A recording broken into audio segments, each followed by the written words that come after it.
नमस्कार मित्रों।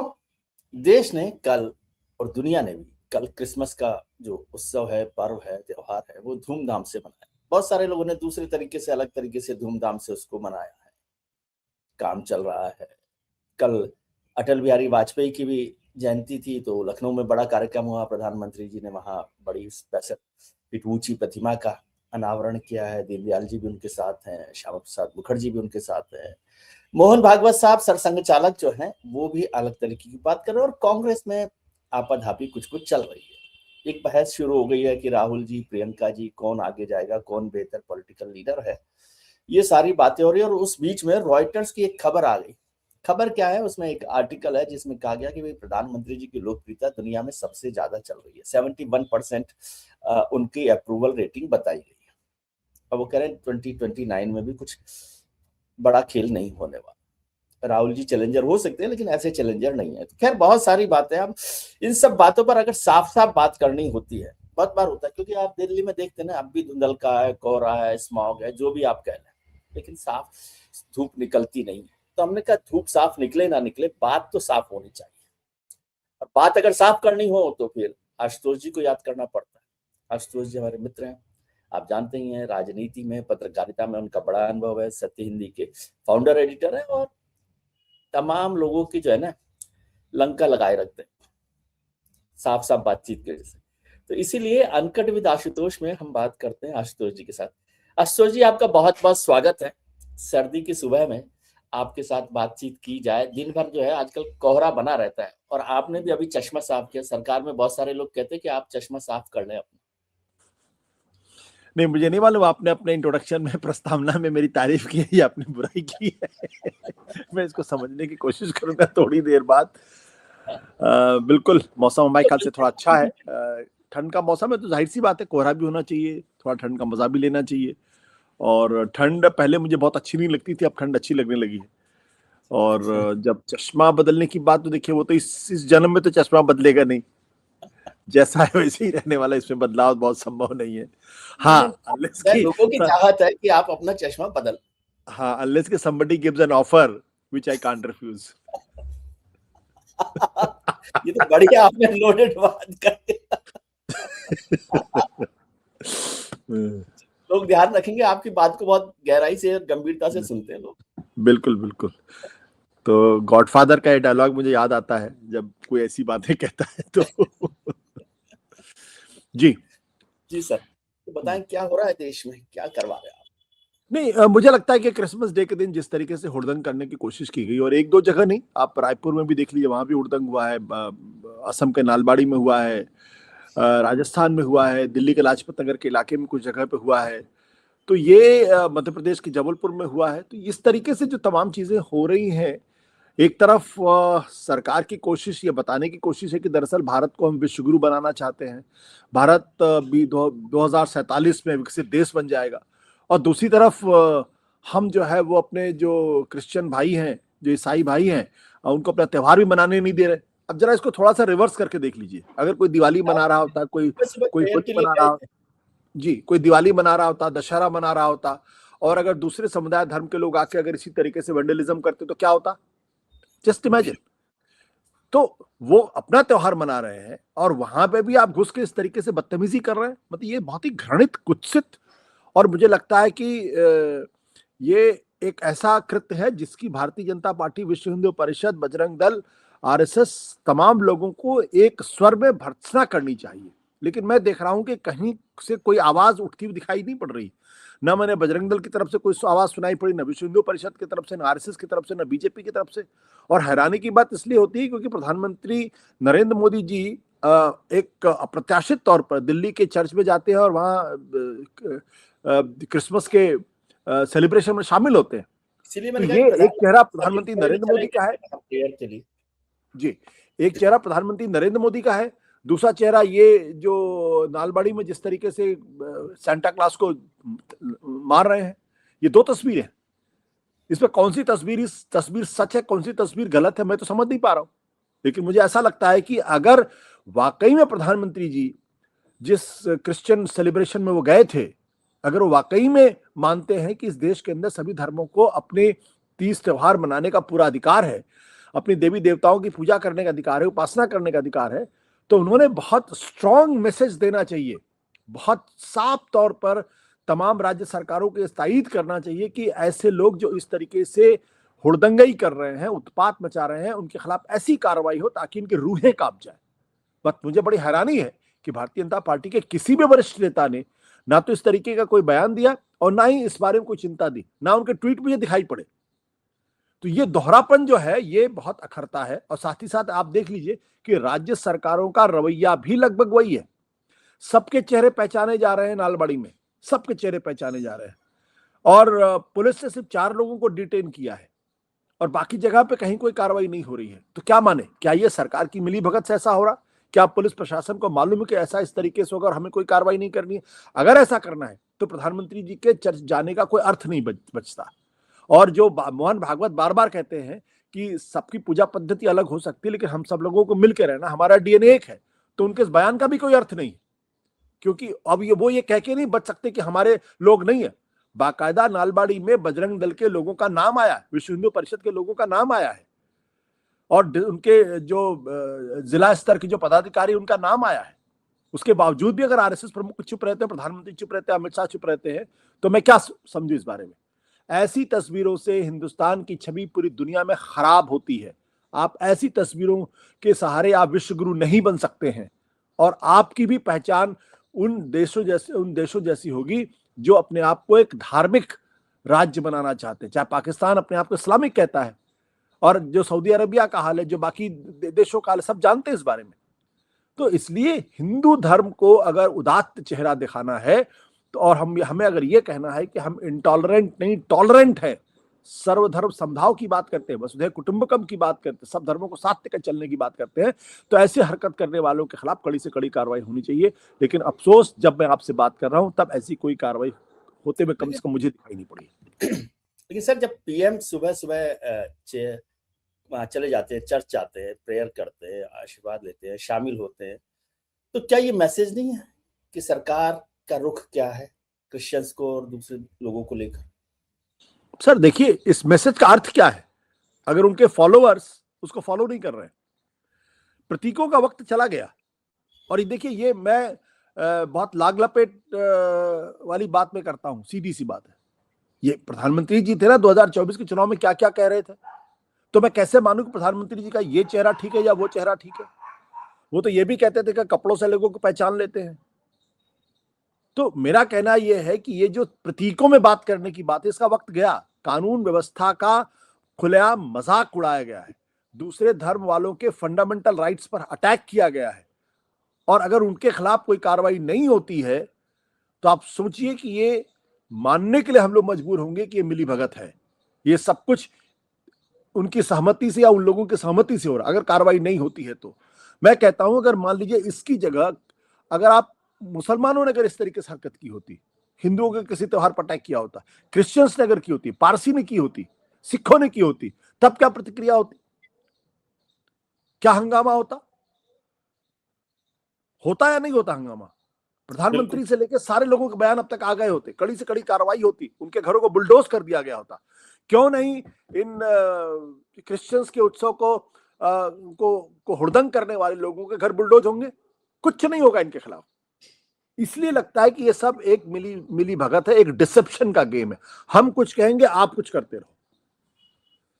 तो आप कह रहे हैं कि सरकार की या जो भी बड़े लोग हैं उनकी सहमति है इस मसले पर, या कुछ कार्रवाई? हम मानने के लिए मजबूर है, हम तो कह रहे हैं कि मानने के लिए मजबूर। मैंने कहा ना, अगर यही हरकत मुसलमानों ने की होती, क्रिश्चियंस ने की होती, हिंदुओं के त्योहार पर इस तरह हुड़दंग किया होता, तो आप क्या प्रतिक्रिया होती? आप खुद बता दीजिए मुझे। जी सर, उसके आगे चलते हैं। प्रधानमंत्री वहां से चले लखनऊ, और अटल बिहारी वाजपेयी जी के कल 101वीं जयंती थी, मदन मोहन मालवीय जी की भी जयंती थी कल।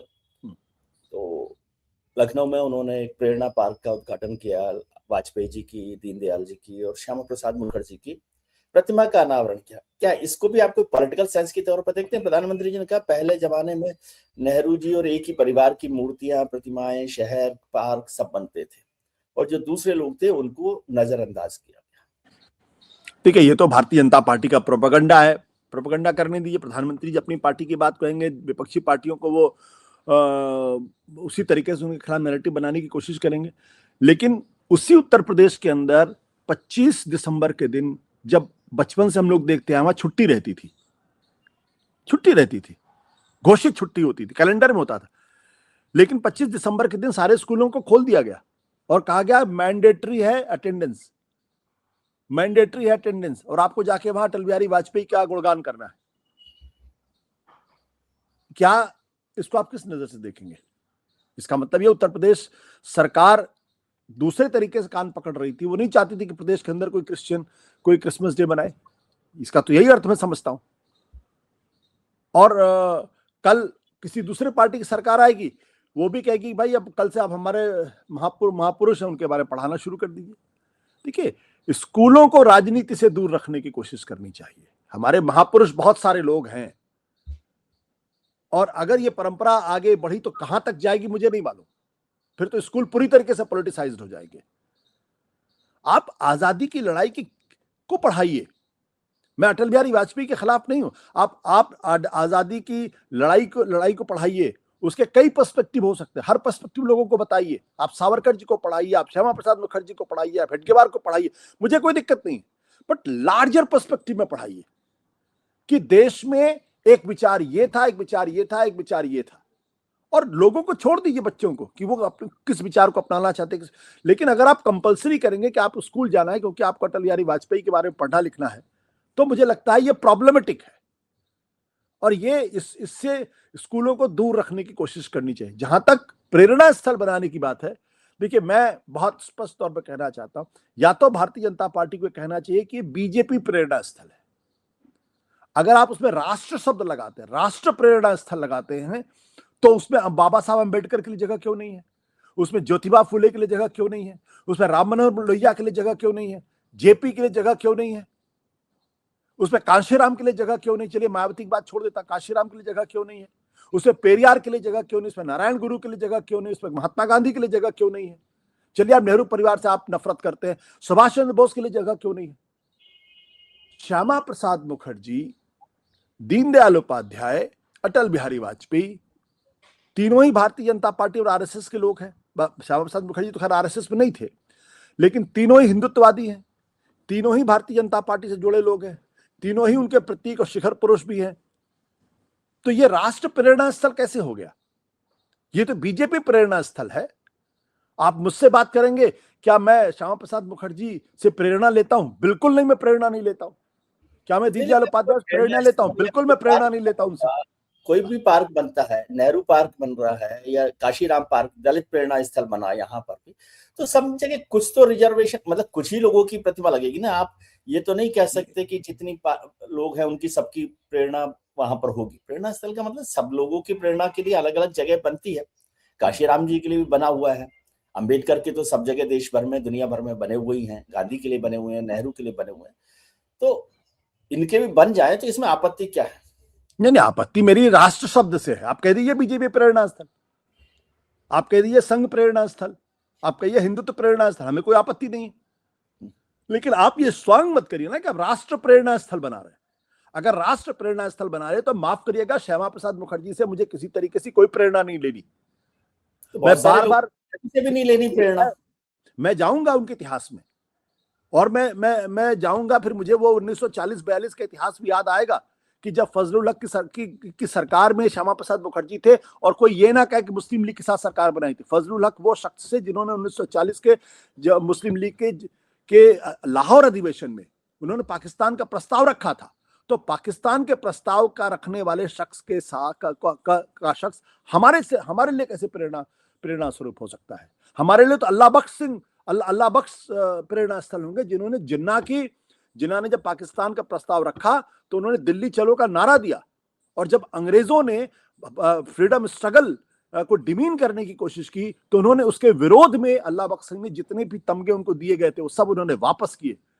और बाद में क्या हुआ, अल्लाह बख्श का कत्ल जो है आरोप के तौर पर मुस्लिम लीग के लोगों ने कर दिया। तो क्यों नहीं अल्लाह बख्श सिंह हमारे प्रेरणा स्थल हो सकते थे, जिन्होंने आजादी की लड़ाई लड़ी, जिन्होंने जिन्ना का विरोध किया, जिन्होंने पाकिस्तान बनाए जाने का विरोध किया।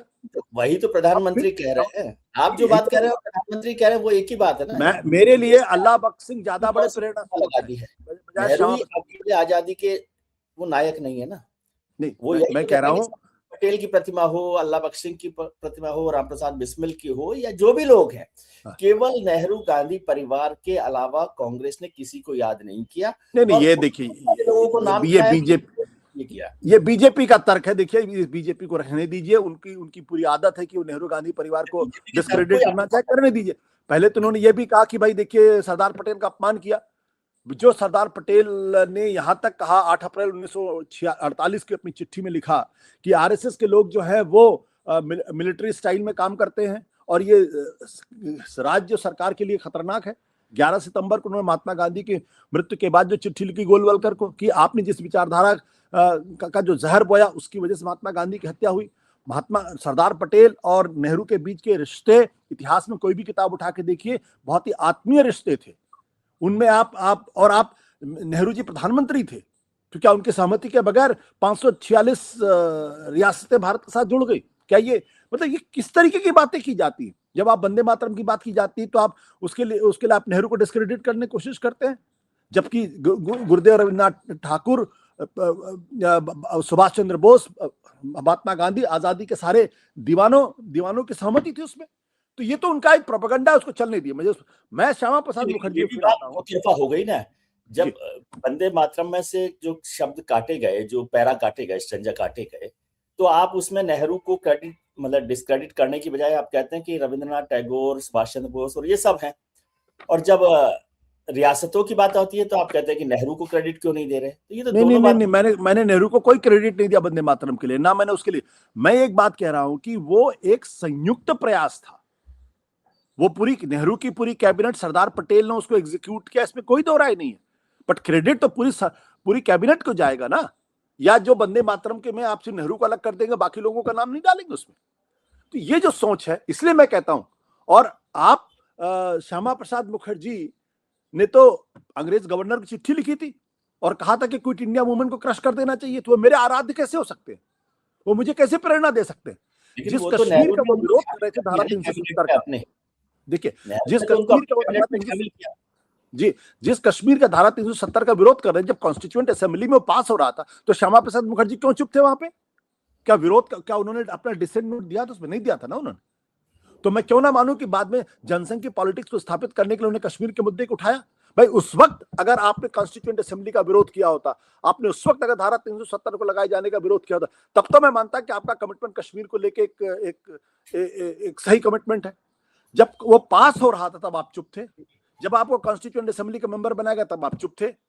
क्यों? और तो और वो 1929 से लेकर 30 तक कांग्रेस पार्टी में रहते हैं, उसके बाद वो हिंदू महासभा में चले जाते हैं, फिर वो जनसंघ में चले जाते हैं। तो इसको क्या कहेंगे आप? तो दीनदयाल उपाध्याय के बारे में मेरा कहना, उनका जो इंटीग्रल ह्यूमनिज्म का कॉन्सेप्ट है वो भारत के संविधान की मूल आत्मा के खिलाफ है, वो फेडरलिज्म के खिलाफ है, वो जो रिप्रेजेंटेटिव डेमोक्रेसी का कॉन्सेप्ट उसके खिलाफ है। और मैं अभी कहिए तो मैं अभी आपको कोट कर सकता हूं। तो मेरे आराध्य कैसे हो सकते हैं?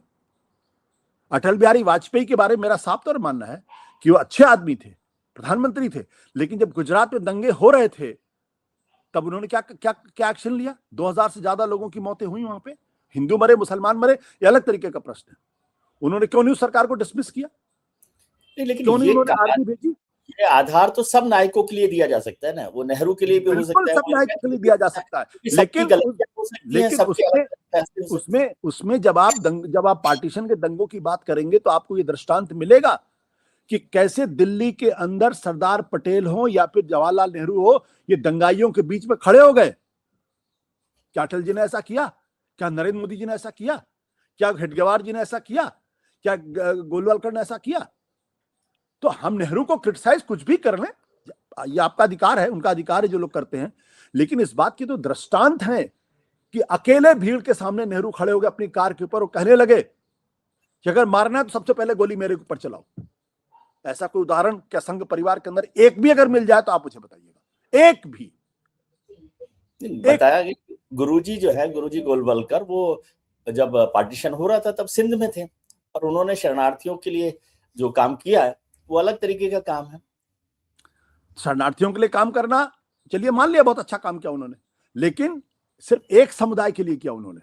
और कभी भी, मैंने तो पूरा आरएसएस की हिस्ट्री पढ़ी, उसमें आपकी किताब का भी बड़ा योगदान है पढ़ने में मुझे, मैंने बहुत कुछ खोजा, लेकिन जो नेहरू ने किया, जो गांधी ने किया, जो सरदार पटेल ने किया, कि दंगाइयों के सामने सीना तान के खड़े हो गए, इसलिए देश उनको याद करता है, इसलिए वो हमारे प्रेरणा का स्थल है। ना कि वो लोग जिनके ऊपर यह आरोप है कि दंगों, पार्टीशन के दंगों के दौरान बड़े पैमाने पर कत्लेआम करने की उन्होंने योजना बनाई थी। नहीं, तो मैं ये कह रहा था कि भाई सब लोगों के अपने अपने प्रेरणा वो हो सकते हैं स्रोत, जरूरी नहीं ना कि सब लोग सबके। इसलिए मैंने कहा कि आप बीजेपी प्रेरणा स्थल रख दीजिए, हमें कोई दिक्कत नहीं। जब आप राष्ट्र प्रेरणा स्थल रखेंगे तो फिर तो आलोचना होगी उसकी, और फिर मुझे आलोचना करने का पूरा अधिकार है। हाँ, फिर मैं उसको अपनी कसौटी पर कसूंगा। अगर आप बीजेपी प्रेरणा स्थल करेंगे मुझे कोई प्रॉब्लम नहीं, आप कर दिए बीजेपी, आपका ये हिंदू प्रेरणा स्थल, मुझे कोई, आपका हिंदू राष्ट्र प्रेरणा स्थल, मुझे कोई दिक्कत नहीं। तो हिंदुत्ववादियों के लिए प्रेरणा के स्रोत हो सकते, मेरे लिए नहीं हो सकते, और मैं कभी भी उनसे प्रेरणा नहीं लूंगा। मेरे लिए चंद्रशेखर आजाद से मैं प्रेरणा लूंगा जिन्होंने हंसते से अपनी जान दे दी। मेरे लिए भगत सिंह प्रेरणा स्रोत है जिन्होंने हंसते से फांसी के फंदे पर लटक गए। मैं सावरकर को 1909 के पहले, गिरफ्तारी के पहले मैं उनको प्रेरणा स्रोत मानता हूं, लेकिन 1909 के बाद के सावरकर मेरे लिए प्रेरणा स्रोत नहीं है। मैं वो संगठन मेरे लिए प्रेरणा स्रोत नहीं हो सकता जिसने, जो महात्मा गांधी की हत्या के बाद जिनकी गिरफ्तारी की गई और जिनसे कहा गया कि आपको भारत का संविधान मानना पड़ेगा, आपको तिरंगे को उसको सलूट करना पड़ेगा, और जिनके ऊपर दंगों में सहभागिता के गंभीर आरोप लगे हैं। मैं नहीं बताता उसमें सच्चाई क्या है। नेहरू के ऊपर तो कभी कोई आरोप नहीं लगा सकता, गांधी के ऊपर कभी कोई आरोप नहीं लगा सकता, सरदार पटेल के ऊपर कोई आरोप नहीं लगा सकता। नेहरू पर लोग आरोप लगाते हैं ना कि पार्टीशन के लिए वो जिम्मेदार हैं, अपने प्रधानमंत्री बनने के लिए वो पार्टीशन को आगे बढ़ाया। ये भारतीय जनता पार्टी, आरएसएस के लोगों का इंफीरियरिटी कॉम्प्लेक्स से निकला हुआ एक नैरेटिव है।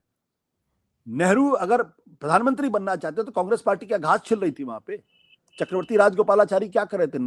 आचार्य कृपलानी क्या कर रहे थे? राम मनोहर लोहिया, जयप्रकाश नारायण क्या कर रहे थे? महात्मा गांधी क्या कर रहे थे? ये लोग क्या कर रहे थे वहां पे? सरदार पटेल क्या कर रहे थे? नेहरू ने जबरदस्ती कहा कि नहीं, मुझे प्राइम मिनिस्टर बनना है, मैं तो बन के छोड़ूंगा। बंदूक की नोक पे सबको उन्होंने खड़ा कर दिया। क्या बेवकूफी की बातें की जाती। सरदार जवाहरलाल नेहरू को उत्तराधिकारी गांधी ने 1947 में नहीं, उन्होंने 1936-37 में अपना उत्तराधिकारी घोषित किया। ये कहा था कि नेहरू मेरी विचारधारा, आज भले ही लोगों को लगे कि नेहरू और हमें बहुत मतभेद है और नेहरू अक्सर मेरी बातों की आलोचना करते हैं, लेकिन जब मैं नहीं रहूंगा तब यही नेहरू मेरी भाषा बोलेंगे। और क्यों उन्होंने उनको उत्तराधिकारी बताया था, इसका बाकायदा उनका लिखित वर्जन है उसका, कि चक्रवर्ती राजगोपालाचारी क्यों नहीं सकते, सरदार पटेल क्यों नहीं सकते, और नेहरू ही क्यों हो सकते। जिस नेहरू परिवार का उनकी पत्नी जेल गई, उनकी बेटी जेल गई, उनके पिताजी जेल गए, वो खुद 9-10 साल तक जेल में लाठियां खाई जिन लोगों ने, आप उनको डिस्क्रेडिट करने का काम करते हैं। आप उनके बारे में तस्वीरें ऐसी आईटी सेल से निकलती हैं जो कुत्सित हैं, जो घृणित हैं, जो कोई भाई बहन के बारे में ऐसी बातें करने वाले लोगों को जेल भेजना चाहिए था। तो मेरा कहना है कि आपकी एक राजनीतिक लड़ाई लड़ी है, लेकिन जब आप नेहरू जैसे व्यक्ति का चारित्रिक हनन करते हैं ना, तो वाकई में दिल में तकलीफ होती है। और मैं ऐसे लोग जो नेहरू के बारे में इस तरीके की बातें करते हैं, गांधी के बारे में बातें करते हैं, आलोचना करिए, मेरे लिए प्रेरणा पुरुष नहीं हो सकते।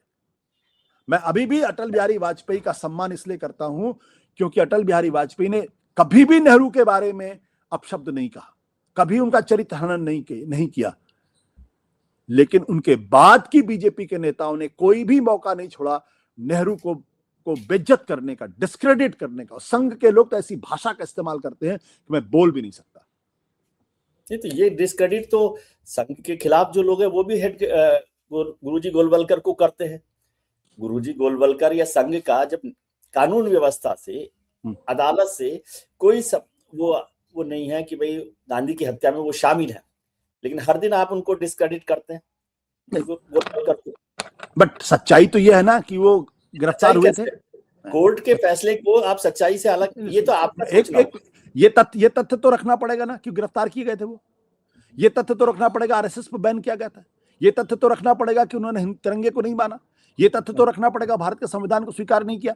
ये तथ्य तो रखना पड़ेगा कि सरदार पटेल ने 11 सितंबर 48 को चिट्ठी लिखी थी, गोलवलकर को कहा था कि कि आप लोग हिंदुओं के लिए एक अच्छा काम कर रहे हैं, लेकिन न जाने क्यों मुसलमानों को देखने के बाद आपकी क्या भंगिमा हो जाती है। और जो जहर आपने बोया, उस विचारधारा ने गांधी की हत्या की और मिठाई बांटे गए गांधी की हत्या के बाद। ये तो सरदार पटेल ने लिखा है, मैं क्या करूं सर। ये तथ्य भी रखना पड़ेगा कि अदालत ने उन पर कोई आरोप साबित नहीं हुआ अदालत में, पहली बात। मान लिया, मैंने तो कभी नहीं कहा कि उन्होंने गांधी की हत्या की, लेकिन सरदार पटेल की बात मानेंगे कि नहीं मानेंगे हम? सरदार पटेल अगर उन्होंने रियासतों को भारत में लाने के लिए अगर आप उनको प्रतीक पुरुष मान रहे हैं तो उनकी इस बात पर भी ध्यान दीजिए ना। सरदार पटेल ने जुलाई के महीने में 4 या 15 जुलाई के महीने में उन्होंने कहा था कि आरएसएस के लोग जो है ये मिलिट्री, सैनिक और अर्धसैनिक जो संगठन बना रही है ठीक नहीं है, वो जबरदस्ती वो देश और सरकार के लिए खतरा है। ये तो सरदार पटेल ने कहा था, मैंने तो नहीं कहा। सरदार पटेल ने अगर कुछ कहा तो उसकी बात पे हम गौर करेंगे या गौर नहीं करेंगे। उन्होंने ये भी कहा, उन्होंने कहा कि आरएसएस को कि आरएसएस कांग्रेस में शामिल हो जाए, ये भी उन्होंने कहा। सरदार पटेल ने जो है और भी बहुत सारी ऐसी बातें कही। आरोपी संगठन है जो गांधी की हत्या में शामिल है, आपके हिसाब से सरदार? ये मैंने नहीं कहा शामिल है, मैंने, आप मुझे प्लीज मुझे मिसकोट, जो लोग आरोप लगा रहे हैं, मैं साफ तौर मैंने ये भी नहीं कहा कि आरोप लगा। मैं ये कह रहा हूं कि सरदार पटेल ने जो कहा मैंने उसको धृत किया। मैंने ये भी कहा कि महात्मा गांधी की हत्या के बाद जो सरदार पटेल आरएसएस को शामिल करना चाहते थे, फिर ऐसे संगठन वो चाहते तो सुधर जाएं, वो चाहते तो सुधर जाए। मैं तो इसमें कोई बात नहीं। मैं जैसे कांग्रेस के बारे में लोग कहते हैं कि महात्मा गांधी ने कहा कांग्रेस पार्टी को डिसमेंटल कर दीजिए, तो सरदार पटेल तो ये भी कह रहे थे भाई आरएसएस कांग्रेस में शामिल हो जाए, क्यों नहीं शामिल हुआ? देखिए, संघ परिवार की जमीन बहुत, और मैं अगर आप इस पे बहस करेंगे तो मैं इतने चिट्ठे खोलूंगा कि चिट्ठे सारे खोल, फिर संघ परिवार के लिए जवाब देना मुश्किल हो जाए। आपने खोले, आप सिर्फ ये सोच लीजिए, लेकिन जो मूल बात है कि अदालत ने उसको बरी किया, उसको आप नजरअंदाज करके बाकी सब बात कर। बिल्कुल मैं नजरअंदाज नहीं करता, इसीलिए मैंने कभी नहीं कहा कि आरएसएस के लोगों ने गांधी की हत्या की, मैंने कभी नहीं कहा, क्योंकि मैं भी टेक्निकल लीगल टर्म्स को समझता हूं। लेकिन सरदार पटेल ने क्या ये चिट्ठी नहीं लिखी थी और कहा था कि सावरकर के नेतृत्व वाली हिंदू महासभा के लोगों ने गांधी की हत्या की? चिट्ठी लिखी थी कि नहीं लिखी थी? जी। तो इसका क्या अर्थ निकाला जाए? इससे अलग है ना। तो फिर सावरकर मेरे लिए कैसे आदर्श पुरुष हो सकते हैं? अगर यही जवाहरलाल नेहरू, श्यामा प्रसाद मुखर्जी को हटा दीजिए, यही जवाहरलाल नेहरू ने अगर अंग्रेज गवर्नर को चिट्ठी लिखी होती और कहा होता कि क्विट इंडिया मूवमेंट को सप्रेस किया जाए, फिर आरएसएस को लोग कैसे रिएक्ट करते? जस्ट सोचिए, आप सिर्फ सोचिए इस बारे में। यही कांग्रेस के लोगों ने भारत का संविधान नहीं माना होता तो क्या क्या रिएक्शन होता इनका? तिरंगे को सैल्यूट नहीं करते तो क्या रिएक्शन होता? भाई ये तो कहा था ना कि हमारा भगवा ध्वज है, हम भगवा ध्वज लहराएंगे। 1930 में जब पूर्ण स्वराज की बात हुई लाहौर में और उसके बाद तिरंगे को अपनाया गया राष्ट्रीय प्रतीक के तौर पर, तो क्या आरएसएस ने तिरंगा स्वीकार किया था? क्या हिंदू महासभा ने स्वीकार किया था? लेकिन वो तो कांग्रेस के बारे में बात कर रहे थे, था वो कांग्रेस का राजनीतिक प्रस्ताव था। तो 1947 के बाद मान लेते, हाँ, या 1950 के बाद मान लेते। को अलग तरीके से देखना चाहिए सर। तो 1950 में मान लेते। मैं तो कह रहा हूँ जब कॉन्स्टिट्यूएंट असेंबली ने जब तिरंगे को राष्ट्रीय ध्वज के तौर पर स्वीकार किया तब मान लेते आप, तब भी नहीं माना आपने। ठीक है जी। अब थोड़ी सी बात कांग्रेस की कर लेते हैं सर, कि कांग्रेस में भी आजकल काफी चर्चा हो रही है, काफी हंगामा हो रहा है, और खास तौर से वो प्रियंका जी की चाय पीती हुई तस्वीर ने तो बड़ा तूफान ला दिया है। क्या आप देख रहे हैं, कुछ हो रहा है? तस्वीर अच्छी है, खूबसूरत तस्वीर है और ये अच्छी बात है। तस्वीर अच्छी है तो वो कह रहे हैं कि क्या, अब मैं प्रधानमंत्री जी को परिवारवाद पे बात नहीं करनी चाहिए, क्योंकि इस तस्वीर के बाद परिवारवाद पे बोलने का अधिकार और हक प्रधानमंत्री जी और राजनाथ सिंह ने, ओम बिरला ने खो दिया है। प्रियंका गांधी में से कौन से सुर्ख आपके पर लगे थे कि आपने उनको राजनाथ सिंह के बगल में बैठा दिया? कौन से सुर्ख आपके पर लगे थे? सुप्रिया सूले उनसे ज्यादा की मेंबर ऑफ पार्लियामेंट है। First time member of parliament को आप बगल में बिठा के वो प्रिविलेज पोजीशन दे रहे हैं, तो आप ही ना परिवारवाद को आगे बढ़ा रहे हैं। प्रियंका के नाम के आगे अगर गांधी नहीं लगा होता तो क्या वहां पे बैठाते आप? उसी संसद के अंदर 6 बार के मेंबर ऑफ पार्लियामेंट है, 7 बार के मेंबर ऑफ पार्लियामेंट है, 3 बार के मेंबर ऑफ पार्लियामेंट है। मैंने तो नहीं देखा राजनाथ जी के उन लोगों को बगल में बैठे हुए। प्रियंका को ही आपने क्यों बिठाया? तो इसका मतलब आप भी परिवारवाद के या परिवारवाद के आभा मंडल में आप भी मुदित हैं। अन्यथा प्रियंका गांधी ने ऐसा कोई काम नहीं किया जिसकी वजह से प्रियंका गांधी को वहां बैठना पड़े, सिवाय इसके कि उनके नाम में गांधी शब्द लगा हुआ। अगर उनके नाम में वाड्रा शब्द लगा होता तो क्या तब भी वहां बैठाते? मैं आपसे सवाल पूछ रहा हूं, जवाब दीजिए मेरे सवाल का। नहीं, लोग ये कह रहे हैं कि भाई ये एक पार्लियामेंट्री सिस्टम में एक बेहतर है राहुल जी वर्सेस प्रियंका की जो चर्चा हो रही है, उस पर जाना चाहता हूँ। आप जो कह रहे हैं वो भी ठीक है बात, लेकिन राहुल वर्सेस प्रियंका के इस प्रैक्टिकल पार्लियामेंट्री बिहेवियर को आप कैसे देखते हैं? ये सवाल आपका उचित है। मुझे लगता है कि कांग्रेस पार्टी ने दोनों नेताओं के लिए श्रम विभाजन कर लिया है कि एक आदमी एंग्री यंग मैन की भूमिका में रहेगा, दूसरा आदमी गुड कॉप रहेगा। एक आदमी खरी खरी बातें करेगा, खरी खरी सुनाएगा, गुस्सा करेगा, आंखें तरेगा, आंखें लाल करेगा, प्रधानमंत्री जी से को अनस्टेबल करेगा, और दूसरा जो है प्रधानमंत्री जी के रूह में के ईगो पे मलहम लगाएगा कि प्रधानमंत्री जी भाषण तो आप बहुत अच्छा देते हैं, और फिर कहेंगे नहीं ठीक है, कंटेंट उसमें नहीं होता। कांग्रेस स्ट्रेटेजी है या आप समझ रहे हैं कि कांग्रेस में एक राहुल कांग्रेस और प्रियंका कांग्रेस बन रही है? नहीं, देखिए, ये मैं एक बात बता दूं आपको, राहुल गांधी और प्रियंका गांधी के बीच में किसी तरीके की कोई मतभेद नहीं, कोई दरार नहीं। कम से कम मेरी जानकारी भी नहीं, आपकी जानकारी में तो बता दीजिए मुझे। मेरी जानकारी में इतने बड़े लोगों के साथ संपर्क नहीं है सर। हाँ, तो मेरे भी कोई संबंध नहीं है, लेकिन जो दिखाई पड़ता है, जो हम लोग पत्रकार के तौर पर जो ऑब्जर्व करते हैं, वो बहुत स्पष्ट है कि उनके बीच में कोई, हाँ, उनके समर्थकों के बीच में हो तो हो। अब इमरान मसूद को अगर लगता है, उड़ीसा के मुकीम साहब को लगता है, तो बात अलग है। वो अब होगा क्या कि जिन जिन लोगों की के लिए राहुल गांधी के दरवाजे बंद हैं, वो सब प्रियंका गांधी के दरवाजे पर जाके खटखटाएंगे और फिर अफवाहें फैलेंगी, और ये अफवाह बीजेपी को भी सूट करेगा, क्योंकि वो चाहेंगे कि नेहरू गांधी परिवार के अंदर दरार हो जाए, राहुल गांधी और प्रियंका के बीच में झगड़े की खबर आए, तो इससे उनका राजनीतिक फायदा होगा। मैं भी अगर उनकी जगह होता तो मैं भी यही करता, मैं भी इन अफवाहों को हवा देता, क्योंकि राजनीति है।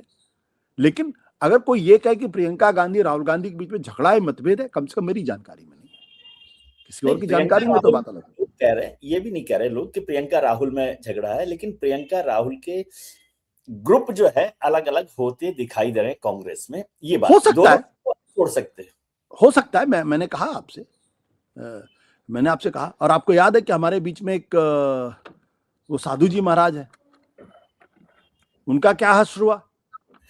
वो भी प्रियंका और राहुल गांधी के बीच में झगड़े लगाने की कोशिश कर रहे थे। एक जमाने में उनके राजनीतिक सलाहकार भी थे, कहाँ है आज वो? तो देखिए, वो कहते हैं ना, नेता की अगाड़ी और ठीक है, घोड़े की पिछाड़ी दोनों ही ठीक नहीं होती। राजनीति में मैं रहा हूं, इसलिए मैं इतना जानता हूं। तो जो भाई बहन के बीच में झगड़े लगाने की कोशिश करेंगे, वो मारे जाएंगे पार्टी के अंदर। तो कम से कम इमरान मसूद को फौरन अपना बयान वापस लेना पड़ा, मुकीम साहब को सस्पेंड होना पड़ा, आपने देखा जी। लेकिन ये जो दो हैं, मुझे लगता है कांग्रेस पार्टी के लिए बेहतर स्थिति है। एक की जगह दो नेता होना, एक ही स्टेचर का होना। हालांकि प्रियंका का भी वो स्टेचर नहीं है, राहुल का तो कम से कम स्टेचर है। तो मैंने कहा ना कि प्रियंका गांधी वहां इसलिए बैठी थी क्योंकि उनके नाम राहुल जी को बेहतर लीडर मानते हैं प्रियंका जी के मुकाबले, जबकि कांग्रेस में चर्चा चल रही है कि भाई खड़गे जी जाएं तो प्रियंका जी को अध्यक्ष बनाया जाए। वो सब चर्चाएं चलती रहेंगी। वो प्रियंका गांधी के लिए अभी फिलहाल जगह नहीं, थोड़ा इंतजार कर ले। तो आप राहुल को बेहतर लीडर मानते हैं प्रियंका के? 100%, एनी डे। राहुल गांधी देखिए, सिर्फ चुनाव हार जाना, तो मैं तो बार बार कहता हूं, फिर इस देश में सबसे ज्यादा चुनाव तो अटल बिहारी वाजपेयी ने हारे, उनसे ज्यादा चुनाव राम मनोहर लोहिया ने हारे हैं। जेपी ने खैर चुनाव में हिस्से ही नहीं लिया। भाई 52 से पॉलिटिक्स कर रहे थे, 89 तक तो आप चुनाव ही हारती रही ना भारतीय जनता पार्टी। तो उस आधार पे अगर आप आकलन करेंगे, फिर तो कोई अब हो क्या रहा है कि भारतीय जनता पार्टी दरअसल पूरी तरीके से एक चुनावी पार्टी हो गई है, और उसके समर्थक मीडिया के लोग रोज ये करते हैं Rahul Gandhi is good for nothing क्योंकि चुनाव हार रहे। उस पैमाने पर अगर आप देखेंगे तो अब्राहम लिंकन ने भी न जाने कितने चुनाव हारे, राम मनोहर लोहिया कितने चुनाव हारे। सर, वो पैमाना नहीं है। डेमोक्रेसी में आजकल हम नेता उसे ही मानते हैं जो चुनाव जिताते। नहीं, तो फिर राहुल गांधी पे इतनी चर्चा क्यों करते हैं हम लोग? नहीं, मतलब पार्टी में भी चिंता यही होती है, सब जगह होती है। नरेंद्र मोदी भी इसलिए बड़े नेता है क्योंकि वो चुनाव जिता रहे हैं। हाँ, ठीक है, मतलब एक इलेक्टोरल डेमोक्रेसी का सच ये भी है, कड़वा सच है। बट मुझे लगता है राहुल गांधी का आकलन आज से 20 साल बाद 30 साल बाद करे तो ज्यादा बेहतर होगा। अगर 1984 में अगर हमने अटल बिहारी वाजपेयी का आकलन किया होता तब तो उनसे खराब नेता कोई नहीं होता। बट आज हम कर रहे हैं, जब वो प्रधानमंत्री हो चुके तब उनका आकलन कर रहे हैं ना। तो एक नेता का जो जो जो आकलन है वो समग्रता में होगा, वो इस आधार पे नहीं होगा। मैं तो ये भी कह सकता हूँ, राहुल गांधी जब पार्टी के अध्यक्ष थे तो उन्होंने मध्य प्रदेश, राजस्थान, छत्तीसगढ़ जिता दिया था। गुजरात के अंदर कांग्रेस बीजेपी की हालत कमजोर कर दी थी। कर्नाटक उन्होंने जिता दिया था। लेकिन 2019 का चुनाव हारे और उसके बाद उन्होंने जिम्मेदारी लेते पद से इस्तीफा दे दिया। यह आदर्श भी उन्होंने रखा। और जब वो पार्टी के नेता बने तो कांग्रेस की सीटें 52 से बढ़ के 99 हो गई। तो मैं कहता हूं तर्क तो कहीं भी दिया जा सकता, किसी भी चीज को जस्टिफाई। लेकिन मेरा मानना है कि आज की तारीख में राहुल गांधी एकमात्र अकेले विपक्ष के नेता हैं जो नरेंद्र मोदी से मुकाबला कर रहे हैं। बाकी सारे नेता या तो घर बैठे हुए हैं, या डरे हुए हैं, या कंप्रोमाइज्ड हैं, या वो वक्त का इंतजार कर रहे हैं। सर आखिरी सवाल, चलते चलते, आपने पढ़ी होगी खबर, वो रॉयटर्स पर एक ब्रेकिंग न्यूज छपा है जिसमें एक इंटरनेशनल एजेंसी का हवाला देते हुए कहा गया कि 71% की अप्रूवल रेटिंग है नरेंद्र मोदी जी की, और 2029 में भी उनके लिए कोई बड़ा खतरा वो नहीं देखते। आपको ऐसा लग रहा है? ऐसी अप्रूवल रेटिंग होने दी है, बहुत अच्छा है। प्रधानमंत्री जी को मेरी शुभकामनाएं हैं, वो शतायु हो, वो इसी तरीके से अप्रूवल रेटिंग देते रहें। लेकिन 2024 के पहले भी लोग यही कह रहे थे कि उनकी तो अप्रूवल रेटिंग 80% है। 2024 में क्या हुआ आपको भी मालूम है, मुझे भी मालूम है। तो चुनाव में 2000 और एक बात और बता दो, प्रधानमंत्री जी के जो सलाहकार लोग हैं ना, वो उनकी महिमा मंडन, उनकी तस्वीर, उनकी ब्रांडिंग करने में हमेशा लगे रहते हैं, और ये उनका काम भी करना भी चाहिए। लेकिन अब 2029 के नतीजे आएंगे तभी मैं मानूंगा कि उनकी अप्रूवल रेटिंग कितनी है, उसके पहले नहीं। चलिए, बहुत बहुत धन्यवाद आपका। 2029 भी आएगा, फिर हम चर्चा करेंगे। बहुत शुक्रिया, इतनी साफगोई के साथ बातचीत से मजा आता है, सब बातों पर चर्चा हुई है, इसलिए सब लोग आपको याद करते हैं और सब लोग आपको सुनते हैं। धन्यवाद जी। उससे लोग गालियां देते रहे। दोनों को देंगे, चिंता की। जो आवाज